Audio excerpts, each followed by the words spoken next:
तो नमस्ते भाई, कैसे हैं आप सब? एक बार बताएंगे कमेंट में आप लोग कैसे हैं। देखिए, आज से आप लोग के लिए जो परीक्षा में जो सबसे ज्यादा नंबर का जो क्वेश्चन पूछता है, जीवन परिचय, कवियों लेखकों का जो जीवन परिचय होता है, आज से हम लोग वो जानेंगे। चार कवि, चार लेखक, बस फंस जाएगा उसी में से, ठीक? क्योंकि ज्यादा है नहीं आप लोगों में। अगर आप लोग आधे से अधिक कोई चीज कवर कर लेते हैं तो परीक्षा में उसके फंसने की संभावनाएं 100% हो जाती है। तो दो से या तीन चार कवियों का देख लीजिए और चार उनका देख लीजिए, लेखकों का। उसी में आपका एग्जाम में फंस जाएगा। देखिए, आज का जो जीवन परिचय है वो किस दिग्गज कलाकार का है? वो है हमारे हिंदी साहित्य या फिर उपन्यासकार, निबंधकार जयशंकर प्रसाद जी का है। इनका है भैया, जयशंकर प्रसाद जी का। भारतीय इतिहास में, भारतीय गद्य इतिहास में इनका मतलब बहुत ही ज्यादा अच्छा योगदान रहा है। लेकिन जो इनकी जीवन शैली थी ना भाई, वो अच्छी नहीं थी। क्योंकि इनके जीवन में जो विपत्तियों का जो असली पहाड़ होता है वो टूट पड़ा था। अब बताइए, जब ये पैदा हुए तब इनके पिता बहुत ही ज्यादा धनी थे। लेकिन उनके पिता और बड़े भाई के मृत्यु के बाद पूरा जो व्यापार का भार था वो जयशंकर प्रसाद पर ही आ गया था। इसका जन्म कब हुआ था? 1937 में हुआ था। नहीं नहीं, 1937 में नहीं, आगे मैं बताऊंगा उसमें। अगर कहानी अगर नॉर्मली देखिए, आगे मैंने जीवन परिचय लिखा है, लेकिन अभी पहले मैं मौखिक रूप से बता देता हूँ ताकि एक कहानी की तरह आप लोग को ये चीजें याद हो जाए, ठीक? तो इनका जन्म जो हुआ था वो काशी में हुआ था, जो आज बनारस के नाम से प्रसिद्ध है। इनके पिता थे देवी प्रसाद जी, बहुत ही अमीर व्यक्ति थे, बहुत ही ज्यादा अच्छे खासे सक्सेसफुल व्यापारी थे काशी के। और इनके बड़े भाई भी उनके पिताजी के साथ में हाथ बटाते थे। लेकिन जब पिताजी और बड़े भाई की मृत्यु हुई ना, तो इनके ऊपर जो विपत्तियों का जो पहाड़ टूट पड़ा, ठीक? और अभी व्यापार इन्होंने संभाला ही था, तभी इनकी बड़ी भाभी और एक के बाद एक दूसरी पत्नी, एक शादी किए थे, मतलब जो मुख्य पत्नी थी उनकी मौत हो गई। फिर एक शादी की है, उसकी भी मौत हो गई। तो बताइए, जिसके ऊपर इतना ज्यादा प्रेशर होगा वो आदमी कैसे रहेगा अपनी जिंदगी में? फिर भी उन्होंने हार नहीं मानी, अपने साहित्य में लगे रहे, अपने लेखन, अपने गद्य पद को लगातार बनाते रहे, लगातार एक के बाद एक रचनाएं करते रहे। और जिंदगी की भाई यही परिभाषा भी होती है। जिंदगी, एक कहावत है ना, वो जिंदगी खेलती भी उसी के साथ है जो खिलाड़ी अच्छा होता है। आप खिलाड़ी अच्छे नहीं रहेंगे तो जिंदगी आपको परेशानी देगी ही नहीं। परेशानी उसे देती है जो परेशानी को झेलने की ताकत रखता है। तो जयशंकर प्रसाद उन्हीं में से एक थे, ठीक? तो चलिए आज इनके जीवनी पर आगे बढ़ते हैं। मौखिक रूप से मैंने देखिए, माता सरस्वती का नाम ले लीजिए, उसके बाद आगे बढ़ते हैं। हर कार्य इन्हीं के हाथों से संचालन होता है, आप लोग को अच्छी तरह से पता है। देखिए, अगर हम बात करें कि आप लोग ये जानना चाहेंगे कि जयशंकर प्रसाद जी का जो जीवनी है वो किस किस परीक्षा में कौन कौन साल में आया है, देखिए। ये पूछा है 2014 में, 15, 16, 18, 19, 20, 21, 22, 23, 24। इस साल जो फरवरी में जो एग्जाम हुआ उसमें भी पूछा है। और देखिए, मैं अपना एक्सपीरियंस बताता हूँ। मैं तीन लोगों का याद करके जाता था कक्षा 10 में। महादेवी वर्मा थी, एक जयशंकर प्रसाद थे, सुमित्रा नंदन पंत, इन लोगों का। और उधर रामधारी सिंह दिनकर, और एक और थी, कभी थी सुभद्रा कुमारी चौहान वगैरह होंगी। देखिए, तीन इधर से याद कर लेता था और तीन उधर से, भैया फंस जाते थे। इंटर में भी यही अप्रोच इस्तेमाल करूं और 10 में भी यही है। लेखकों का जीवन परिचय छोटी बात नहीं होती, ठीक? फंसना ही है उसमें से। कितना बाहर देंगे? हजारी प्रसाद द्विवेदी का बाहर नहीं दे सकते, इनका कंपलसरी देता है। हर एग्जाम को उठा के देख लीजिए, कोई भी अभी देख लीजिए कहाँ कहाँ पूछा है ये, ठीक? तो चलिए इनके जीवन परिचय पे बढ़ते हैं। देखिए, मैं किनारे से पढ़ूंगा तब कि आप लोग को दिखाई दे। थोड़ा मैं किनारे से पढ़ता हूँ इसको। देखिए, हिंदी साहित्य के महान कवि, नाटककार, कहानीकार, नाटककार भी थे और कहानीकार, अर्थात ये नाटक भी लिखते थे और कहानी भी लिखते थे। जयशंकर प्रसाद जी का जन्म सन 1989 ईस्वी में काशी के प्रतिष्ठित एक धनाढ्य परिवार, यानी कि बहुत धनी परिवार में इनका जन्म हुआ था।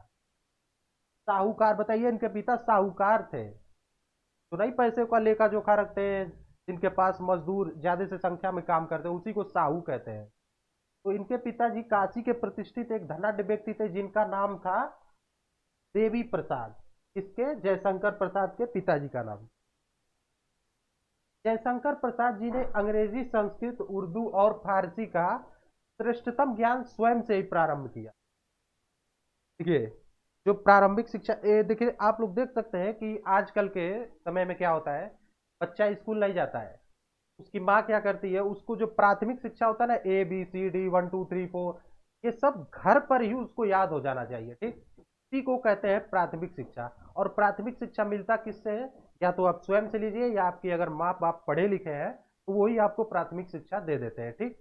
तो इन्होंने अंग्रेजी और देखिए संस्कृत, उर्दू और फारसी का ज्ञान स्वयं से ही प्रारंभ किया। इतने एक्सपर्ट थे कि स्वयं से ही इन सारे सब्जेक्ट को पढ़ लिया, और साथ ही वेद, पुराण, इतिहास, रामायण, महाभारत और ग्रंथों का गहन अध्ययन किया। अंग्रेजी, फारसी, हिंदी, इसके साथ ही रामायण, महाभारत, गीता, पुराण, इन सबों का ज्ञान इन्होंने बहुत ही अच्छे तरीके से लिया। बहुत ही कम समय में इनके बड़े भाई और पिता की मृत्यु हो गई। बताया था ना मैंने कहानी में, इनके पिता की मृत्यु हो गई, इन पर परिवार और व्यापार का उत्तरदायित्व तो टूट पड़ा। अब बताइए, पिता मर गए, बड़े भाई मर गए, तो सारा व्यापार इन्हीं को ना संभालना पड़ेगा। तो वही कह रहा है। इसके कुछ सालों बाद ही इनकी भाभी और एक के बाद एक दूसरी पत्नी की भी मृत्यु हो गई। बताइए, कितने प्रॉब्लम्स इनके जिंदगी में थे, इससे उनकी जीवन में दुखों का पहाड़ टूट पड़ा। कहने का मतलब ये है सब मिला जुला के, कि जो जयशंकर प्रसाद जी का जो जीवन है ना भैया, बहुत ही ज्यादा संघर्षशील।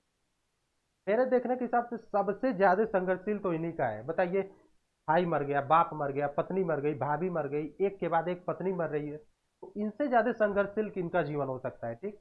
अगला डैशबोर्ड है। धन की अत्यंत अत्यंत आवश्यकता होने के कारण इनका परिवार उधार के बोझ से दब गया। जब कोई बुद्धि काम नहीं किया तो उधार लेना पड़ा, और उधार इतना ले लिया कि इनका परिवार उधार तले दब गया। अगर देखा जाए तो प्रसाद जी का संपूर्ण जीवन संघर्षशील रहा है, किंतु यह कभी हार नहीं माने और एक के बाद एक रचनाएं करते रहे। इतना ज्यादा प्रॉब्लम होने के बाद भी ये हार नहीं माने और लगातार रचनाएं करते गए, कहानी लिखते गए, निबंध लिखते गए। परिवार की चिंता और अपार संघर्ष के कारण इनका शरीर अत्यंत दुर्बल और क्षीण हो गया। दिमाग में बहुत ज्यादा टेंशन ले लिए परिवार, टेंशन लाजमी है भैया आएगा। जिसके बाप मर गया, भाई मर गया, भाभी मर गई, पत्नी मर गई, तो उसके दिमाग में टेंशन लाजमी है, बिल्कुल आना है। जिसकी वजह से वो क्षय रोग से पीड़ित हो गए। बहुत ही खराब बीमारी है, टेंशन लेने से या फिर ज्यादा शरीर में मतलब कमजोरी आने से ये रोग हो जाता है। 14 नवंबर सन 1937 को केवल 48 वर्ष की आयु में इन्होंने अपने भौतिक शरीर का त्याग कर दिया और अंतिम सांस ली। 14 नवंबर सन 1937 को इन्होंने अपने इस भौतिक शरीर का त्याग कर दिया था, तो इनकी मृत्यु हो गई थी। तो ये रहा आपका वो जयशंकर प्रसाद का जीवन परिचय। चलिए इनकी रचनाओं के बारे में देखते हैं। इन्होंने अपनी जिंदगी में किस प्रकार की रचनाएं की। देखिए, अगर इनकी कहा नाटक को लिया जाए, इन्होंने कौन से नाटक का रचना किया था, तो सबसे फेमस फेमस लिख दीजिएगा। देखिए, ऐसे ही हेडलाइन बना के लिखिएगा आप लोग एग्जाम में। ये नहीं कि बस सीधे सीधे लिख दे, एग्जाम के नजर में आइए, एग्जामिनर के, तभी वो आपको नंबर देगा। इनके नाटक थे स्कंदगुप्त, चंद्रगुप्त, अजातशत्रु, राज्यश्री, जन्मेजय का नाग यज्ञ। तो सबसे बढ़िया जो मुझे लगा वो लगा ये चंद्रगुप्त। बहुत ही अच्छी कहानी है, देखिएगा आप लोग। नेट नेट यूट्यूब पर भी मिल जाएगा, सर्च करके देख लीजिएगा। बहुत ही अच्छा नाटक है। इनकी कहानी है छाया, आकाशदीप, इंद्रजाल। उपन्यास की बात करें तो इनके उपन्यास का नाम है कंकाल, तितली, इरावती। काव्य की बात करें तो कामायनी बहुत ही फेमस काव्य है इनका। आंसू, झरना, लहर। क्या है आंसू, झरना, लहर, पहला काव्य की बात करें तो आंसू ही है। इनके लिए एक कवि ने बहुत ही अच्छी शायरी पेश की थी, वो सुनिए। सदियों तक साहित्य नहीं यह समझ सकेगा तुम मानव थे या मानवता के महाकाव्य थे। किसी कवि ने कहा है ऐसा, इसके लिए जयशंकर प्रसाद के लिए, ठीक ना। तो ये इतने महान कलाकार थे अपने समय के, उन पर शायरी का निर्माण करना पड़ा। ये मैंने एक ही लिया है, बहुत सारे कवियों ने उनके बारे में लिखा है, ये मैंने मुझे अच्छा लगा तो ये मैंने उठा लिया। तो ये सभी नाटक है। जानते हैं ये राज्यश्री क्या है? राज्यश्री एक राजा था, प्रभाकर वर्धन।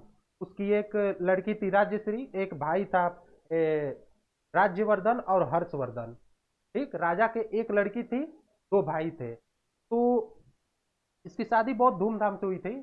एक वर्मा नाम का एक राजा था, वर्मा देश का, तो उसी से इसकी शादी हुई राज्यश्री। ये सब नाटक में किया जाता है। ठीक, उसके बाद वो जो राजा का जो दामाद रहता है उसकी हत्या कर दी जाती है। तो उसके दो बेटे थे, उन्होंने उससे बदला लिया। और जब इसकी मृत्यु हो गई ना इसके पति की, राज्यश्री की, तो ये आत्महत्या करने चली गई। तो जो हर्षवर्धन था, हर्षवर्धन के बारे में जानते ही होंगे, कुंभ का मेला उसी के समय से लग रहा है, हर्षवर्धन के समय से। तो ये राज्यश्री जब सुसाइड करने जा रही थी तो वही हर्षवर्धन समझा बुझा कर लाया, और जो उसके पति को जिसने मारा था उससे लड़ा, उसका राज्य दिलवाया। तो यही नाटक है। ठीक, बहुत ही अच्छा। और ये चंद्रगुप्त जो था, एक राजा था, उसके दो पुत्र थे, चंद्रगुप्त, रामगुप्त। यही चंद्रगुप्त, रामगुप्त जो था बहुत ही कमजोर शासक था। और रामगुप्त की जो पत्नी थी ना, वो से मतलब प्रेम करती थी, क्योंकि जब भी युद्ध की बात आती थी तो रामगुप्त पीछे हट जाता था, बहुत ही ज्यादा डरपोक था। और सारा काम चंद्रगुप्त को करना पड़ता था, छोटा भाई होने के बाद भी। एक बार एक राजा ने रामगुप्त को हरा दिया युद्ध में, और उसकी पत्नी को कहा कि अगर तुम बचना चाहते हो, अगर स्वयं को बचाना चाहते हो, तो अपनी पत्नी को मेरे पास भेज दो। आप कहानी पढ़िएगा, उसमें बहुत ही अच्छे तरीके से बताया गया है। तो उसकी जो रामगुप्त की जो पत्नी थी, वो आई चंद्रगुप्त के पास और अपने मतलब इज्जत के बचाव के लिए उससे गुहार करने लगी। तो रामगुप्त में बहुत ही ज्यादा प्लान करके और उस राजा के शिविर में जाके उसकी हत्या कर दी। और उसके बाद इस जो रामगुप्त की पत्नी थी उसको अपना लिया। क्योंकि भैया, जब आप में शासन करने की हिम्मत ही नहीं है तो आप शासन को कैसे संभालेंगे, वहां की बागडोर, वहां की जनता को कैसे रक्षा करेंगे। ठीक, तो ये कहानी है, नाटक है चंद्रगुप्त की। ये कहानी आप लोग पढ़ लीजिएगा, उपन्यास है, देख लीजिएगा, ऐसे ही लिखिएगा आप लोग, क्योंकि लिखना एक ही है। और नंबर बहुत ही ज्यादा मिलेगा आपको, शायद 5 से 6 नंबर का एक होता है ना। तो 5 से 6 नंबर वो इसी इसी इसी मतलब कंडीशन पर देगा जब आप लोग ये सब लिखेंगे, जब उसको लगेगा कि हाँ बच्चे ने मेहनत की है। तो ये है उनकी, देखिए, ये है जयशंकर प्रसाद का जीवन परिचय। एक वीडियो में हम एक ही लेखक को लेकर आए, अगर ज्यादा लाऊंगा ना तो आप लोग बहुत ही ज्यादा आप लोग को बर्डन लगेगा। एक वीडियो में कान में लीड लगाइए और उसको सुनते जाइए, और एग्जाम में जाके एज ए टू मतलब छाप दीजिए। तो ये है उनका जीवन परिचय, ये है उनकी रचनाएं। देखिए, रचनाएं बहुत जरूरी है, रचनाएं लिखना ही रहता है। क्योंकि जब प्रश्न आपसे पूछेगा तो कहेगा जयशंकर प्रसाद का जीवन परिचय और उनकी कृतियों और रचनाओं पर प्रकाश डालिए, तो आ रहा है ना उसका नाम लिखने के लिए, तो लिखना पड़ेगा। ठीक, दो चार भी लिख देंगे ना तभी काम चल जाएगा। उनकी देखिए कुछ पुस्तकें हैं, कंकाल है, तितली है, कामायनी है, मार्केट में अवेलेबल है, अगर आप लोग लेके पढ़ना चाहें तो पढ़ सकते हैं, बहुत ही अच्छे अच्छे हैं इनके। तो वीडियो पूरा देखने के लिए आप लोग का बहुत ही ज़्यादा धन्यवाद। अगर वीडियो पसंद आया तो वीडियो को लाइक कीजिए, शेयर कीजिए अपने दोस्तों के पास। ज्ञानपुर चैनल का नाम है, चैनल को सब्सक्राइब करिए और करवाइए लोगों से ज़्यादा लोगों को जोड़िए इस चैनल से। ठीक, मिलते हैं अगले जीवन परिचय में बहुत ही जल्दी। अब लगातार वीडियो मिलते रहेंगी क्योंकि तबीयत भी हमारी सही नहीं थी। ठीक, तो मिलते हैं अगले वीडियो में, तब तक के लिए बाय, जय हिंद, जय भारत।